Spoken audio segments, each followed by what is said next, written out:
hero.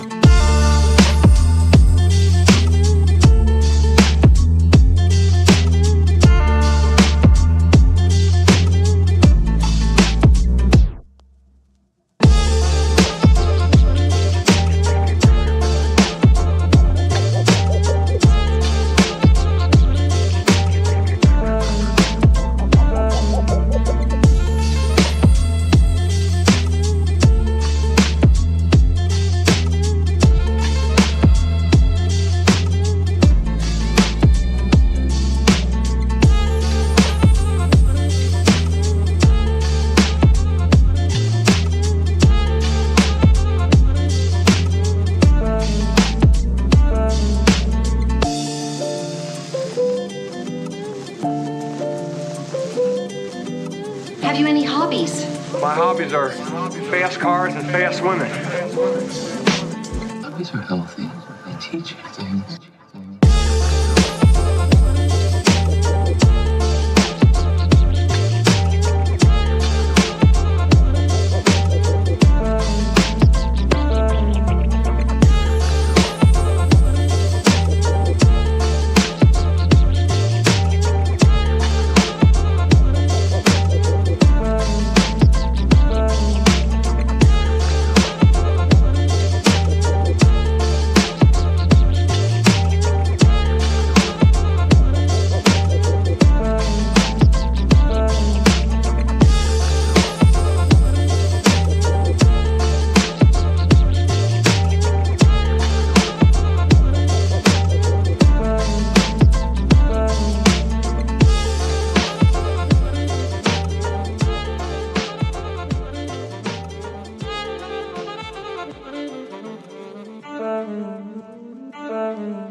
Are you ready?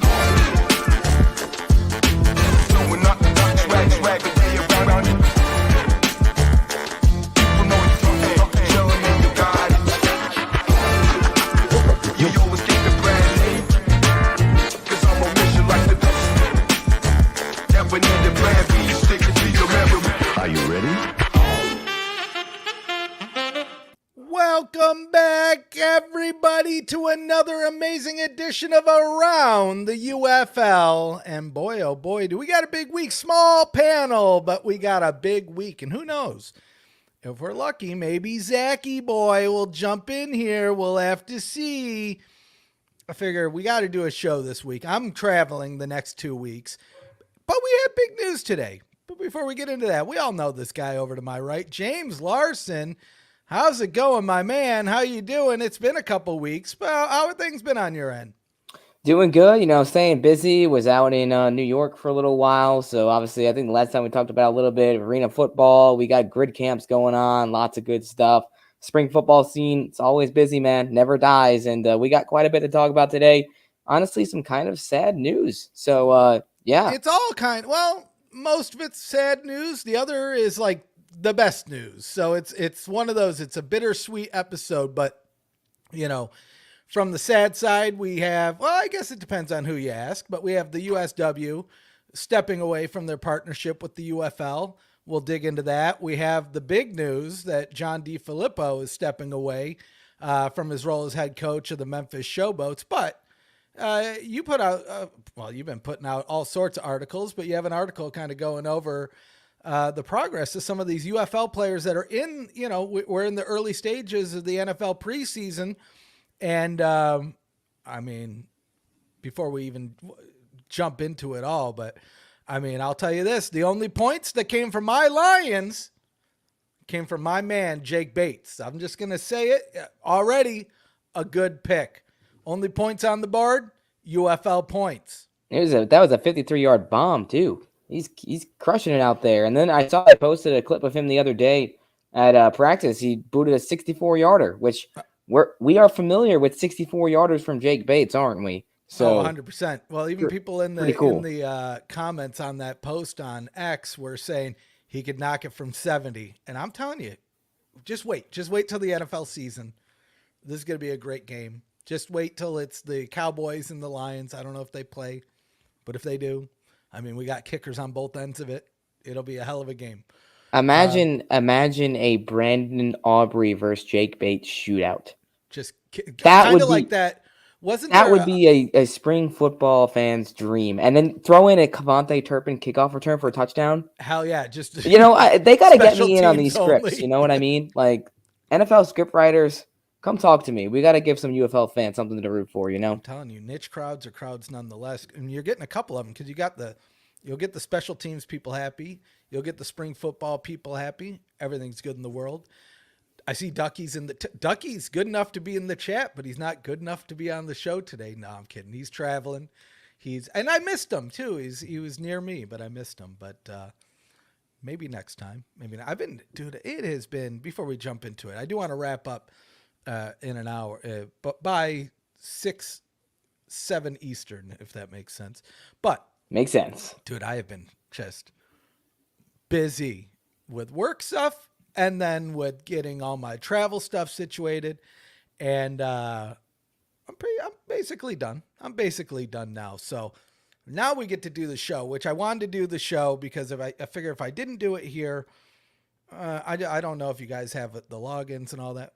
Anyway, so which one do you want to start off with? Well, I don't think it matters too much, but my opinion, and hey, behind the scenes, we're always open on Around the UFL. We didn't really plan this out, and we were expecting more than just 2 people. But if Zach does show up, he's the union guy, and he's going to want to have that discussion. So let's save that one for last. So if he does join us part way through, we can cover that with him. If not, we'll tackle it ourselves at the end. Yeah. Okay. So I guess we'll go with let's start with Coach Flip then, because I want to end on a sweet note here. I mean, there's probably a lot of people that were shocked by that news. I think we had heard rumblings.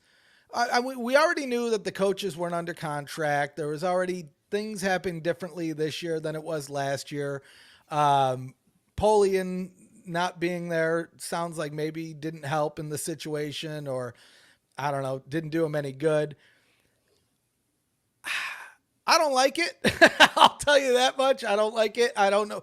Again, I don't know too much in the details on the ins and outs of it, and I don't want to sit here and spend time and speculate. But, I mean, if there was one guy out there during this season and during the season prior that put it all on the field, I mean, from a coaching standpoint, that is, it would be Coach Flip. I mean, he was into every play, good or bad, letting his opinion be heard. And even going back to his first season with the USFL, the story of him running out to the sidelines in that first game when he wasn't even sure if he was ever going to walk again. I mean, these are the stories that you dream of in spring football. You could argue, well, he didn't have a great season this year, but look at the season he had last year with the Breakers. Yeah, the Breakers couldn't get past the Stallions, but nobody could or has. It's true. It's true. You know, it's one of those situations where obviously I can't say everything just because, look, it's messy behind the scenes, and there's some things that, you know, are rumblings and rumors of how things went down and who knows what exactly. But at the end of the day, I think it's unfortunate to see a coach walk away or get let go, whatever it might have been. And for John DiFilippo, that's a guy that, like you said, he was 7-3 with the New Orleans Breakers. They saw a lot of success in the USFL. And I felt that this season in the UFL, their main downfall was the fact that Memphis, while some other teams like Birmingham and San Antonio, they went out and they targeted a bunch of players that were like NFL caliber guys that were just coming off of practice squads or had been on an NFL roster for like 2 or 3 years and then were free agents, right? You know, San Antonio bringing in a guy like Chase Garbers at quarterback. Birmingham going out and bringing in all the pieces that they did. Memphis, on the other hand, they didn't really go out and target those sorts of free agents. They kind of were banking on the fact that proven spring football guys would still have one more good year left in them, right? Like a Darius Victor, like Case Cookus, some of the wide receivers that they had. And those guys did play decently well, but not up to the level that we had seen from them in the past. I think that's really what hurt the Showboats. Obviously, defensively, a complete and utter train wreck. I think that's the worst defense I've ever seen in spring football. Keeping Carnell Lake was a massive mistake. They should have brought in Jaron Horton. They should have brought in somebody. Like Carnell had some good moments last year with Memphis in 2023, but at the end of the day, I mean, the Showboats, their defense struggled for a lot of that season too. And I don't know. I just thought that was they had a lot of mistakes, but I I don't think all of them were on John DiFilippo, and hopefully this wasn't performance related because I don't think it should have been. I mean, Houston still has their coach, so Yeah. it is what it is. It's spring football. People come and go, but yeah, I Memphis, they're gonna need whoever they bring in. They need to bring in somebody that really understands the ins and outs of spring football because this team needs a complete do-over. They need, especially now that we've got no GM, no head coach, it's time to blow the thing up. It is time to make this thing brand new, similar to what Houston's doing with Will Lewis right now. Yeah.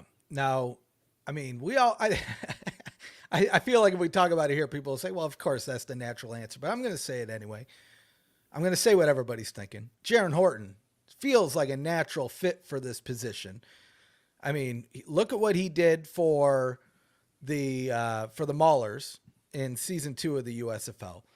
And let's look at what problems the Showboats had. I mean, they had a lot of problems, but defense, like you mentioned, it was borderline atrocious at times. And I mean, if there was a guy that I wanted to come in there and at least fix it from a defensive angle, that's going to be your guy. Now, will he be the head coach? Will he be an assistant coach? I mean, we don't know if he's going to be any coach at this moment. But if I had any suggestion for the league, one, it ticks the box that you mentioned. It's a guy that understands spring football and understands it well with a proven track record. His players like to play for him. They like to go out on the field and do what they need to do for him. They trust what he's telling them is the right play or the right adjustment. You don't have any of that banter back and forth. And I mean, of all the guys that I think that we saw, not make it over last year from the merger, I would say arguably he had the loudest audience on the internet, at least. No doubt. Whatever that counts for. It feels like a natural fit. But who knows? Who knows how it'll go? I think from that perspective, it might be a little tough for him to get the head coaching gig, even though I do think that he would be a candidate that deserves it just because he wasn't a head coach in the USFL or the XFL. And you have guys like Mike Riley, like his father, Ray Horton, Anthony Blevins, et cetera, Jim Haslett, guys that were head coaches, or someone like Blevins who was promised a head coaching job and then didn't get it because of the whole Vegas Viper situation. So we'll see. I think Jaron, honestly, what would be really interesting is seeing a guy like Anthony Blevins come in because him and Jaron could probably work something out where Jaron could be his DC. I mean, that would be something that we'd all love to see. But either way, we got to get guys in spring football that are actually invested and that care, right? Because it's one thing you want to know the ins and outs of spring football. Secondly, you want guys that are passionate about the scene, passionate about the league. They want to do things to grow it. They want to do things to help the players get to the next level, right? And I do get the vibe from a couple of the head coaches, and I'm not going to say who, but if you know, you know. It does seem like there's a couple of guys in the league that they're just here because they like the game of football. They're kind of just sticking around because it's a job they only have to do for 3-4 months a year. It's not that strenuous, and then they kind of get the rest of the time off, right? But if you really want to build a spring football dynasty, you've got to be a Zach Potter. That's 23, that's going out there, going to every single scouting event he can. He is traveling the country, scouting for talent, constantly on his phone. I mean, look at what Birmingham's doing. Birmingham sent the most guys to the NFL again, probably for a third straight season now. So it's like those sorts of things. And, another thing is John DiFilippo, he cared a lot about his team. I know they didn't see a lot of success, but he cared about the league. He cared about the team. He cared about the city of Memphis as well. So hopefully they can bring in someone of that caliber, someone that actually is going to put it all on the line for their team, whether they're winning or whether they're losing. Right. I'm just trying to figure out if my audio's low or if Michael just can't hear me or whoever said it. Somebody said it. Well, we'll learn. I'm not going to pump my volume up too much because I also don't want to blow people's ears out. So we'll wait on the chat. Either way, I mean,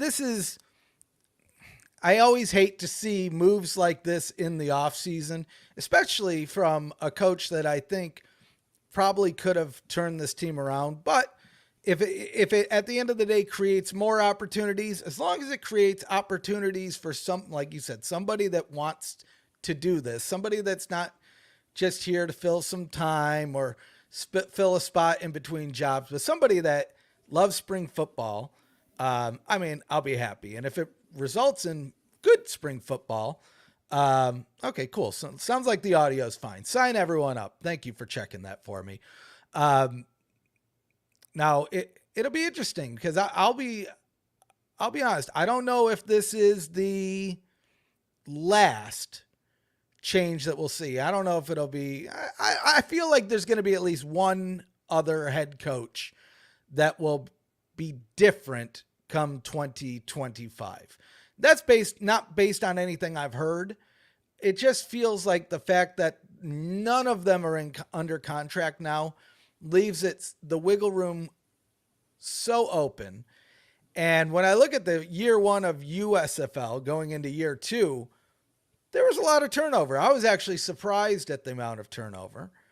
But again, I think there's always going to be somebody else there to come fill the spot. So not to say that this is any indication on that I think he's one of these guys, but let's say Wade Phillips drops. I mean, it feels like there's a natural replacement there. It's right? funny you bring that up because, yeah, I mean, look, I think the league's still in the process of figuring out exactly, because like these coaches are not under contracts right now. So, they're not actually working for the league, and anything that they're doing right now, they get paid appearance fees. So like an Anthony Becht who goes to the St. Louis showcase, he gets a little payment for that, but it's not like he's under contract. So we'll see what happens. The latest I've heard is that, and again, this isn't confirmed by the league yet, so we'll have to wait and see. The latest I've heard is that Wade Phillips has recommitted for 2025, so we should expect him to be back in San Antonio. But as with all things in spring football, it is fluid, and it can change from ice to water in a matter of milliseconds. So 100%. Don't quote me on that if Wade doesn't return in 2025. But the latest I've heard is that he does plan to come back. Good. That makes me happy. Hey, real quick, because I saw Bama 205. Bama 205. I don't know why my brain is just conditioned. Bama 205. Dude, I got something for you, dude.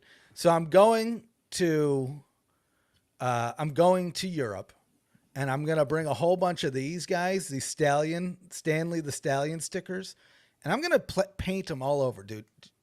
I might get one on the Mona Lisa. I might get one on the Eiffel Tower. Arc de Triomphe, Arc de Stanley, son. So I hope you follow along over on social media. I will win you back. And when I'm back in Birmingham next year, we're going to Hattie B's. We're going to Eugene's. We're doing all of the things. And we're going to have such a good time. Because I actually feel like this guy, maybe I'm wrong. James, you tell me. Am I reading the room wrong? I feel like we're having a playful back and forth. Some people seem to think that he doesn't like me at all. I don't think that's the case. I feel like I should plead the fifth on this one. Either way, we're going to go out, Hattie B's, but keep an eye out on the social media because Stanley's traveling with me. I got like stacks of these Stanley the Stallion stickers from Spring Stock 2. They give us like a box of stuff. Look out. Yeah, I'm not going to talk. The UK police are coming for you, according to Chris. I'm not commenting on anything of any political value when it comes to the United Kingdom, the island of... United what? The United Kingdom. Isn't that what they are? Yeah, you said the United Kingdom. Whatever. I'm not commenting on anything that's happening over there because I'm not even going to... There's nothing going over there. What do we... Yeah, exactly. You know what's going on over there? Good times. I'm going to have what do they call it? A Yorkshire burrito. It's a Yorkshire pudding full of stuff. That's what I'm looking for. That's all. Anyways, I guess to kind of sort of back to the whole Memphis situation, it's going to be really intriguing to see what direction this goes in, right? Because Memphis now, they have had a new GM and a new head coach and for the second straight year. Right, where you had Todd Haley and Dave Rosano with Tampa Bay, and then they moved over to Memphis, and they got the boot. John DiFilippo comes in, and then Dennis Polian, who was supposed to be with the Pittsburgh Maulers, they needed to find him a spot. So Dennis and John, they had worked together previously. I don't remember where, but they were colleagues. So they're like, all right, we're going to put you two together, and it made sense. It worked, but they never really quite found what the identity of the Showboats was supposed to be. And I think part of it was the fact that you're dealing with a team that's basically the leftovers of a Todd Haley organization. You without kept the DC. Twerking. Yes, without the twerking, which honestly, I think this might be what they were missing. That could have been the missing piece. We never saw John DiFilippo twerk. He talked about it on our show back in February or March and never came to fruition. And they were 2-8. But anyways, it'll be interesting to see how this all plays out. And from a GM perspective, I'd be really curious to see who the league targets, because you're going to want to bring in a guy like we talked about, someone that knows how spring football works. And someone that comes to my mind is Billy Devaney, who worked with the New Jersey Generals. That Generals team, I know they weren't great in 2023, but they were close. They were neck and neck in like every single game that year. They were 9-1 the year previous, and that's a guy that he attracted Luis Perez, Cavante Turpin, Cam Echols-Looper, some of these big names, Toby Johnson there on the defensive line. That's a guy that knows how to build a good spring football team, and depending on who they bring in at head coach, maybe Mike Riley does come back. I mean, that's never out of the question either. Riley's a guy, he's a staple in the spring football scene. He's done so much tremendous work. But I do think the league would be doing themselves a disservice if they don't at least give Blevins a look, because he was owed a head coaching job in 2020. Well, technically it should have been 2024, but we merged, so that never happened. So we'll see how that all unfolds. But exciting times ahead for Memphis. And I mean, if you weren't too locked into Dennis and John at leadership, I don't blame you, because they went 2-8. So a new and hopefully brighter future is ahead. Yeah, I mean, it couldn't get much worse. The only worse it could get is if you were my team, Houston, which, real quick, let me just pull up Bama Boy's comment here. Why'd y'all cut your whole roster? That's exactly why. We're all in. Did you see how we played this last year? We got to go 12-0 next year, buddy. Come on. Do you not watch the game of football? That's Davius Richards. That is a nice signing. Well, I mean, we're in it to win it. We are in it to win it. Not one game, not two game. Ref's law, 12 games, buddy. 12 games. That just means I feel bad for Panthers fans. 0-10 next year. That's going to be a hard pill to swallow. That's tough. You're calling them out without Zach or I mean, show up to the show. Yeah. Show up. Ref's law, baby. I mean, here I am. Stripes and all. I got things to pack. There's a whole thing of luggage over here to my side. Here I am. That's why I'm so glad I can finally why picture. We're going 12-0 next year, by the way. It's the blood, sweat, tears, dedication. These are the things that Houston Roughnecks fans encompass. Now, I will say, I have actually sad news. More sad news. I know what you're going to. I was just about to bring it up. My man, Brett Zaleski. I know a lot of people might not know who we're talking about, but this guy. You should. He's the GOAT. Was the MVP of getting stuff done when it came to ticket sales. He, in the USFL, led ticket sales for all 8 teams for season 2. Well, I guess the 4 locations, right? But all 8 teams. But when we look at Canton, right? Canton to me was his Mona Lisa, if you will, because he was given a task of there's no local team. How do you get butts and seats? And I mean, this dude tried everything possible. And I'll tell you, considering that neither team was local, they did a pretty good job when they were doing those all-you-can-eat tickets in Canton. Decent crowds. You wouldn't have had that without Brett Zaleski. I mean, what do you mean it doesn't exist? We're at 90. I don't even know the percentage. It was like 100% last year, 100% the year before, and then only one loss in year 1. I think it's like 97% over 3 years. Ref's law is the only thing consistent about spring football, other than a Stallions championship. Oh, that's true. That's true. I'll give them that. There's 2 things that you can guarantee about spring football: Stallions championship and ref's law, baby. Ref's law. Anyway, where was I? Brett Zaleski. And so then, the leagues merged. He lived in the Houston metro area, so it made sense. He was just going to run that team. Again, the things that he did out there in Houston. Did I get to meet Booker Flippin' T because Brett Zaleski got on the phone with Reality of Wrestling and made it happen?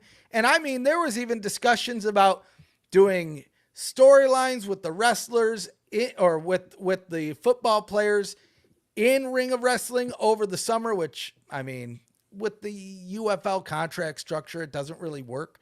So I'm sure that was part of why it never happened. But to Summer's not over. That's a sad loss for the organization. It's not like a bad thing. I think I don't know. I didn't ask him. I'm not going to ping the guy on it, but I feel like he probably had another opportunity somewhere. It made sense. But I'll say this, the league lost a good one there. So Moment of silence for Brett. sounds like he's still going to come to the games in Houston. So at least this time I can have a beer with him. He couldn't drink last time. So there's, There we you got go. that going for us. Yeah, Brett is forever going to be a legend in the scene, no doubt. Just another example of there's so many great people in spring football, and we're just so thankful for the job that everybody does, no matter what position they might be at. I mean, spring football wouldn't be possible without everybody that's behind it, supporting it. So it's the things you love to see.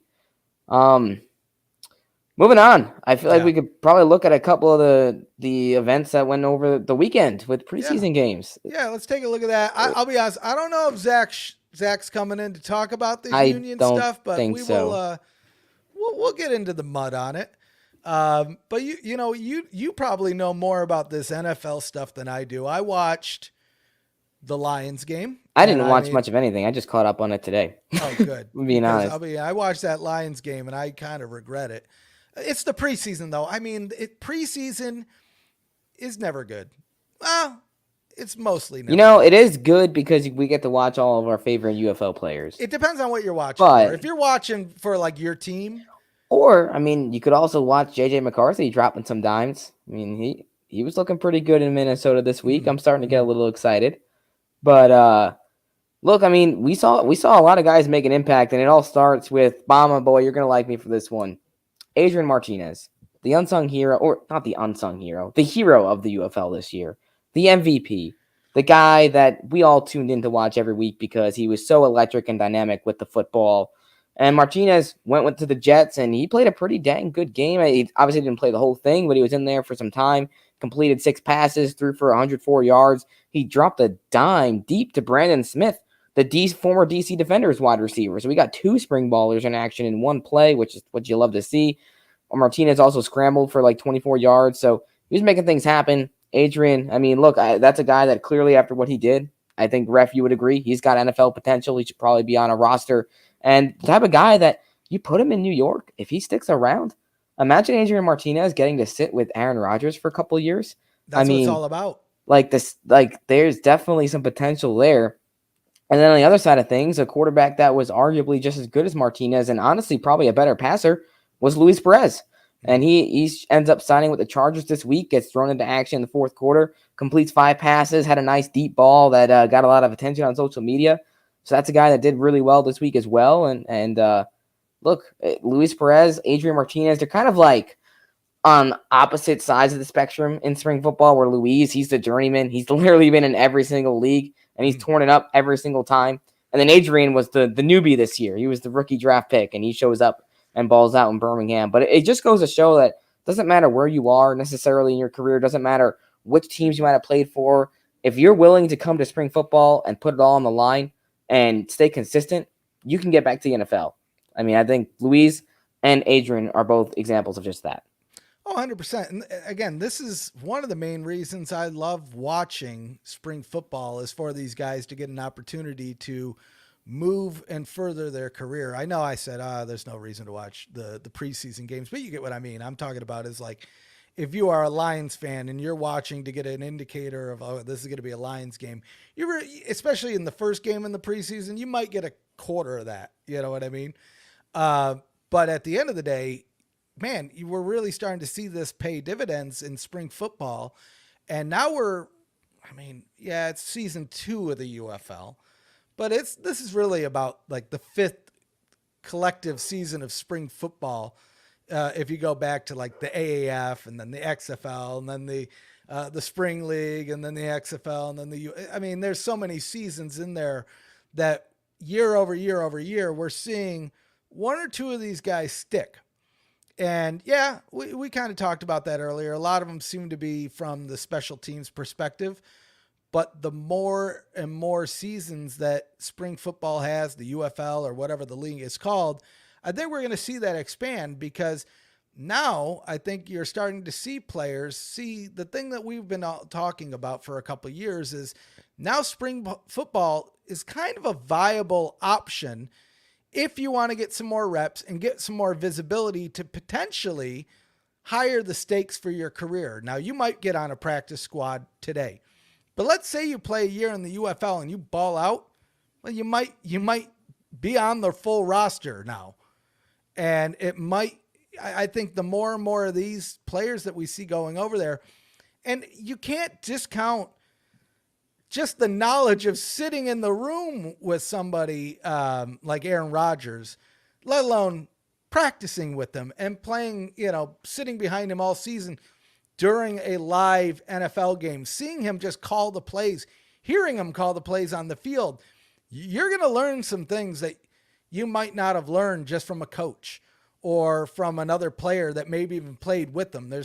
And even just having the atmosphere of that live crowd and everything around it, I think I think it's going to go a long way.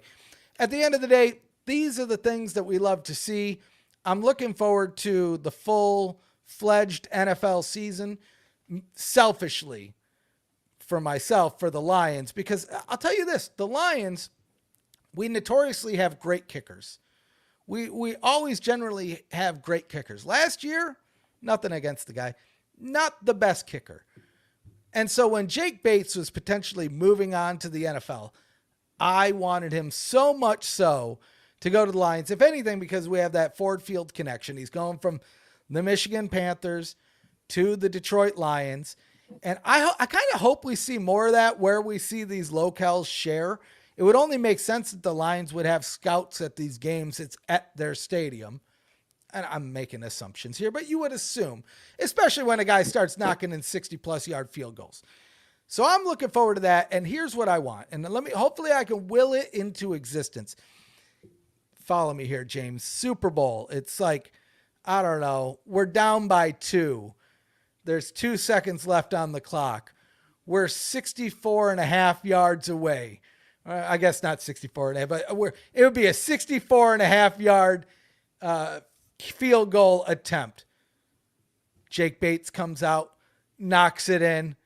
We walk off Super Bowl champions. He somehow gets the Super Bowl MVP. Maybe all the points are field goals. Maybe all of our points in all of the playoffs are field goals, and it's all like 30-plus pointers, 10-plus field goals a game. No shame in that game. That sounds like a fantastic plan, except J.J. McCarthy is going to knock them out before they get to the Super Bowl. That ain't but gonna happen, buddy. Besides that, Jake Bates will definitely Not do with a well leg like until he Jake plays Bates, the Vikings. Dude. Here's what's going to happen. J.J. McCarthy's going to try to throw the football, and Jake Bates is going to come out of nowhere with like a Pele kick. You know, that kick where you do the flip upside down like the soccer players, and he's going to knock it back. It's going to be like a foosball game out there. Well, we'll have to wait and see. It's going to happen. You can put money on it now, buddy. Speaking of Panthers, defensive back Nate Brooks, he was all UFL with Michigan this year. He had 5 tackles for the Bengals, so that's a guy that he made an impact. Jalen Redmond, the Arlington Renegade, he had a couple tackles for loss with my Vikings, so love to see that. And then another guy that I thought was pretty impressive was Kelvin Harmon, the wide receiver with the DC Defenders. He got injured towards the end of the year, but I don't know if you saw any of the highlights of his catches, but he went up, made a couple impressive grabs, got some heads turning, got some eyeballs going there on social media. So things that you love to see. And another thing that I love is that the league with their social media account at the UFL, and then of course the team accounts, they've been retweeting these highlights. They've been getting this stuff out there, and it's great to see the league making sure these guys are getting the credit that they deserve. Oh, 100%. And let me just pull this up because I think I saw this the other day. Did I see Josh Johnson was out there the other day, was he not? Am I crazy? For Baltimore? Probably, yeah. Did I imagine that? Okay, I think I saw it. And I was like, man, God bless him. Dude, that is like the original like journeyman. Well, maybe not the original journeyman, but he has played everywhere. And year over year, he's still kind of popping up. Another guy I want to see, PJ Walker, man. I'm telling you, I don't know where you're at, but if you're free, Houston's got a couple more than enough spots open, man. Can we make, I'm not going to say that. That's mean. No, I'll say it. Can we make PJ Walker the coach? We just do that. Player coach. We had the hefty lefty. What was that guy in arena football? Do you know what I'm talking about? I do not. Just, hold on. This is why we need Zach. I'll pull this up real quick. Maybe I won't. maybe it's not as easy to I'm find. not allowed to talk about arena football. And, In case you don't never remember. mind. You've been banned from that subject. Yeah. So anyway, you want to move into the Yeah, might as UFLPA well. stuff? I mean, it's a very interesting situation with some details that aren't fully transparent quite yet. But the USW, the United Steelworkers, who had a partnership with the UFLPA, they were kind of working in conjunction to be the players' union for the UFL and their players. USW is stepping away. This basically makes the UFLPA's future very uncertain because I'll be honest, I don't know all the ins and outs of union talk, but this clearly is going to put that in jeopardy of if the UFLPA will even be certified for the league next year. So we'll see how that all plays out. I mean, the statement that the UFLPA put out, the second paragraph, they're talking about, we urge players to take caution and make an informed decision when choosing representation going forward. The UFL player membership should run a professional search and confidential background check on any newly organized union posing as united to persuade players who cast deciding ballots. This is certainly not a meaningful application of players helping players, blah, blah, blah. Despite these circumstances, we will always believe it is better in an established union. So that feels like there's some shade sounds going like on. the UFLPA is kind of crumbling. And look at some of the quote tweets on it. You have guys like Chris Rowland who tweeted about, let me see if I can pull this up. He said he was grateful to have served on the UFLPA board. So it sounds like the UFLPA is not going to be in charge next year of these sorts of things. So we'll see how it all plays out. But fingers crossed that the players are able to find themselves in the right situation next season, because we've seen time and time again where these spring leagues just don't treat their players the right way.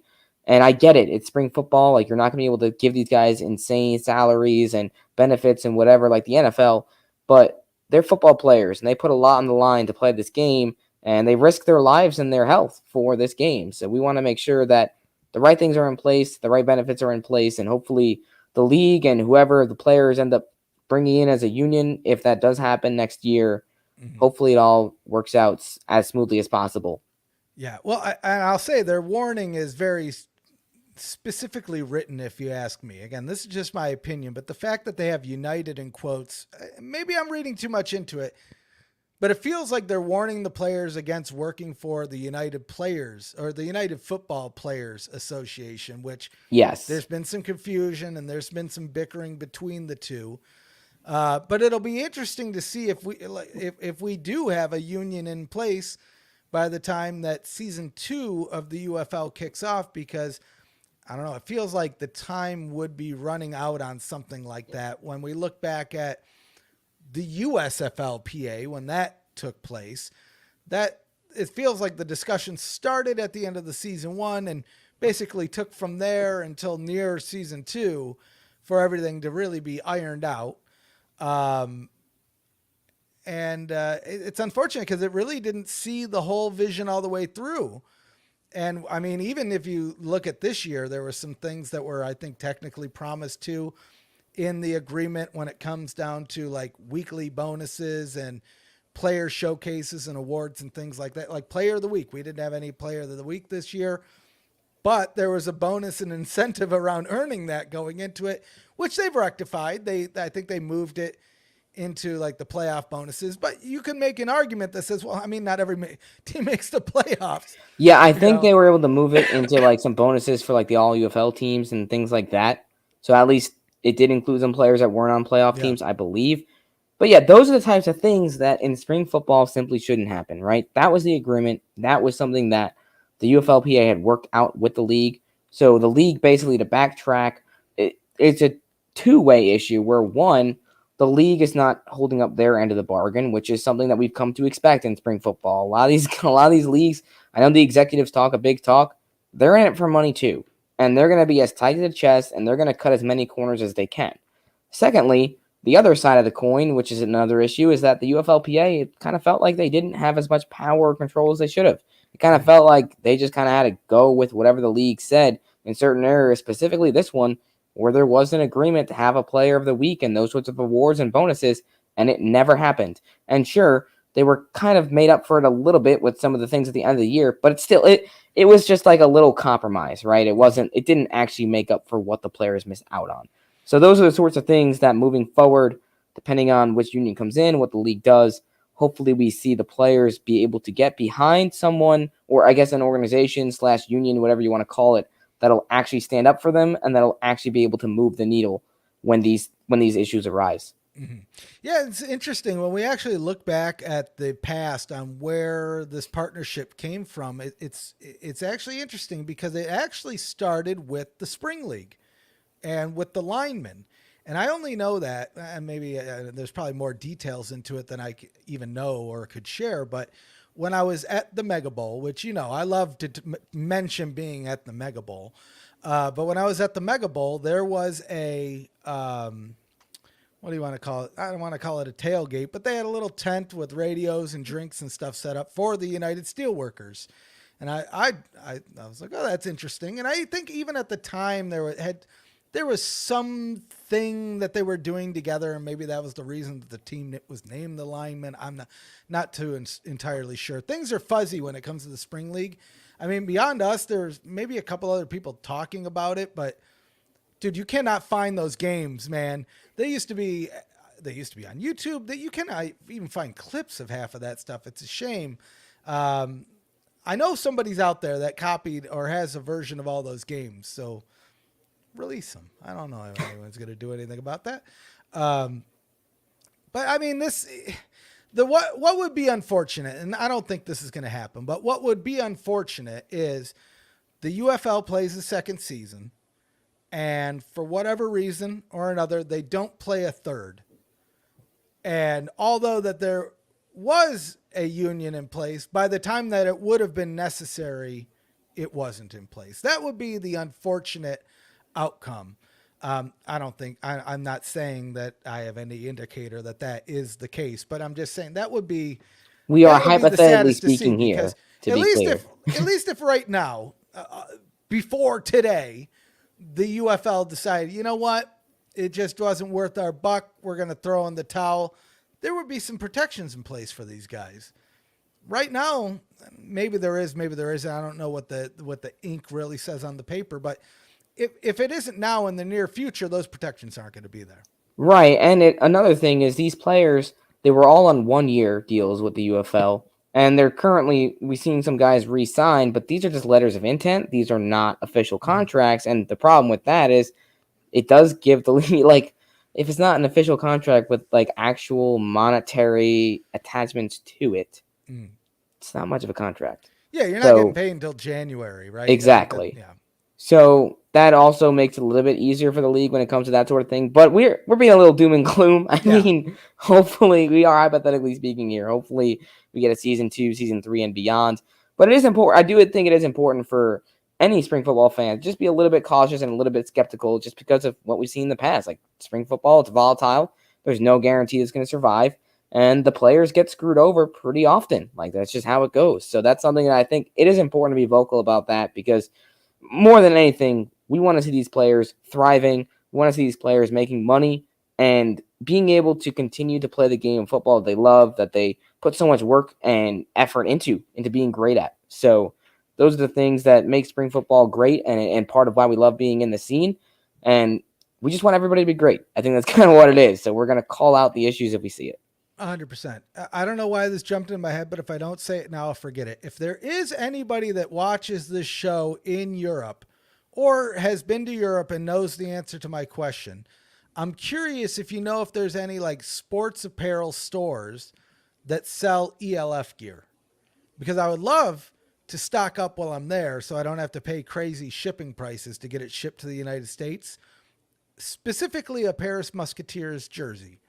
So let me know if you know of it. I don't know what the Dick's Sporting's Good or the Academy Sports is in England or France, but let me know. But if you know specifically that they sell ELF gear, I want to know that. I made it into a more of a positive topic. I mean, that's really about it this week, I think. I mean, there's some bits and bobs, I'm sure, that have happened. We've had All sorts of different things as far as movement goes. But I think the big things we covered.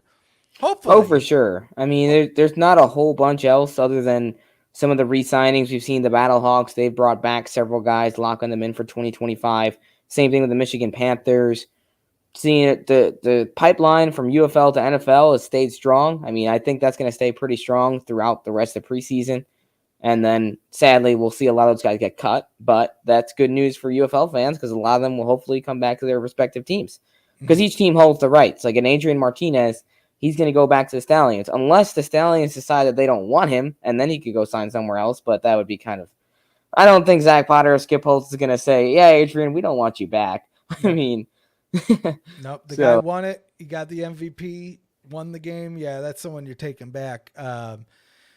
It's going to be an interesting ride into season 2. I'm looking forward to it. We do have some of the season ticket renewals are up now. So if you're a season ticket holder, go take a look at that. You might be able to renew your tickets now. Unfortunately, Houston is not on that list yet.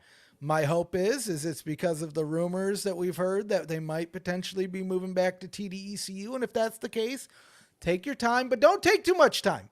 We saw what that did last year. Let's get it moving. Let's get it done. I know Brett's gone, so that's gonna be hard. So you're gonna have to find that replacement here too. But like I said, I know DC's up for renewal. There was a couple. I think half the teams are up for renewal now. So again, if you're a season ticket holder, check that out. We do have to support these leagues. We do have to. If you're able to, I would try to go to as many games as possible. If you're not able to, try to watch as many games as possible because these are the things that are going to help these leagues survive. Everybody complains, oh, there's not enough people in stands. Hey, if you don't like it and you're able to go to a game, go to a game. I get it. Some of those games in Houston were pretty hot, and so maybe that was the same where you were at. But as much as you can, we have to support these things. The Venue app is coming out. It sounds like this month, which, man, it's like $42, but okay. But you know what? The one thing that I do love about it, James, is we're back to the days of like ESPN Plus, where we have one app every game. Now, is it I wish it was just ESPN Plus because that was a beautiful price, but one app for all the games is amazing. That I cannot wait for that. And so for Venue, I'm looking forward to it, and I'm going to check it. I mean, might as well check it out for the NFL season. I would assume. And if they're smart, and Fox, come on, if somebody at Fox is watching this, you got to run some kind of killer promo deal on that thing to start it out with. Otherwise, I think you're dead in the water. $42 is a lot of money. I thought $29.99 should have been there, like, and even that I think was a lot. 25, I feel like is the magic number, but I know that's too much. Make it 20. Make it 20. Dude, I think 15 would be perfect. Anyway. $12.99. Dude, can we just do it for free? You know? Yeah. What if they pay us to watch their stuff? That's a good point. Hey, if you want to shoot us like an affiliate code, yeah. I mean, not shill, but talk about the great things that are on Venue Sports. Drop me a line because, dude, I will do it all day and night. I'm about to record all sorts of stuff in Europe as like a whole travel channel. So you might get a whole audience that we didn't know about that are going to be tuning into that hot UFL action and much more. Did I mention the Venue app also has all of your favorite shows, including The Simpsons and NFL action, including Monday Night Football on your favorite sports service streaming channel, ESPN? Venue app, only $42.99 or whatever it is. Beautiful price. There we go. You couldn't, dude, it's charged $45. Anyway, so if you want to shoot an affiliate code, dude, I will sell your product. And but I am going to check it out. I will say this, I will be honest about this, James, and maybe you'll attest. I've used many streaming services. None of them are as good as Google TV yet. None of them are as snappy, good, consistent. The DVR just works. So I'll keep you posted. But any other final thoughts until we head into the sunset here? Honestly, no. I think we covered about everything that's gone on over the last couple of weeks here. And yeah, excited to see what happens in Memphis. Hopefully they get someone in there sooner than later. You know, that they've really like it's a shame because the Showboats are kind of falling behind as all these other teams are making moves. Memphis really can't right now. So hopefully the league gets that sorted out quick so whoever comes in can start catching up and getting on that grind. Right. Well, until next time, guys, sign you up and I Points. guarantee.